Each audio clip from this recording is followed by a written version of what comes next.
নমস্কার কৃষ্ণপ্রেমী গুণী শ্রোতাজনেরা, আজ আপনাদের শোনাবো এক ঈশ্বর ভক্তের দৃঢ় বিশ্বাসের গল্প। এক ভক্ত একটা তেঁতুল গাছের তলায় বসে দিনরাত ঈশ্বর ভজনা করত। একদিন দেবর্ষি নারদ সেইখান দিয়ে যাচ্ছিলেন। ভক্তটি নারদকে দেখে বলল, দেবর্ষি, আপনি তো ভগবানের কাছে যাচ্ছেন, দয়া করে ভগবানকে একবার জিজ্ঞাসা করবেন আমি তাকে কবে পাব।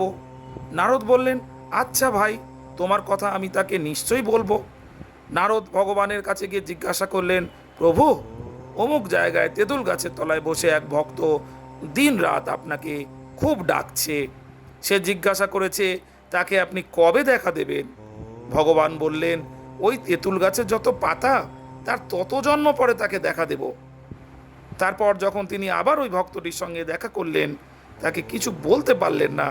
ভক্তটি জিজ্ঞাসা করলো, বলুন না দেবশ্রী, ভগবান কি বলেছেন? আপনি চুপ করে আছেন কেন, বলুন।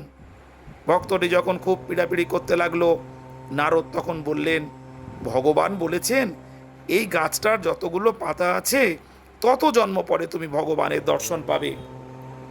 ভক্তটি আনন্দে আটখানা হয়ে বলল, ভগবান নিজেই কথা বলেছেন? নারদ বললেন, হ্যাঁ, তিনি নিজের মুখেই কথা বলেছেন। তাই শুনে ভক্তটি তাকে আমি পাবো, তাকে আমি পাবো এই বলে আনন্দে নাচতে লাগলো। এই সময় অকস্মাৎ ভগবান শঙ্খ চক্র গদা পদ্ম হাতে এসে সেই ভক্তের সামনে উপস্থিত হলেন। নারদ অবাক হয়ে বললেন, প্রভু, এই যদি আপনার মনে ছিল তাহলে ভক্তের সামনে আমাকে অপমানিত করলেন কেন? যদি এখনই দেখা দেওয়ার ইচ্ছা ছিল তবে আমাকে কেন ওভাবে তেঁতুল পাতার কথা বলতে বললেন? ভগবান বললেন, নারদ, যখন তুমি এর সম্বন্ধে জিজ্ঞাসা করছিলে তখন সে যেভাবে ভজনা করছিল সেইভাবে ভজনা করলে তার বহু জন্মই লাগতো, কিন্তু এখন তার ভাব বদলে গেছে। এ এখন আমার ভগবান দর্শন হবে এই বিশ্বাসে মাতোয়ারা হয়ে গেছে।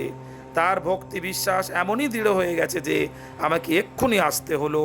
কারণ উদ্দেশ্য সিদ্ধিতে অটল বিশ্বাস, অনন্য ভাব, দৃঢ়তা আর উৎসাহ প্রবল থাকলে ভজনা তেমনই তীব্র হয়।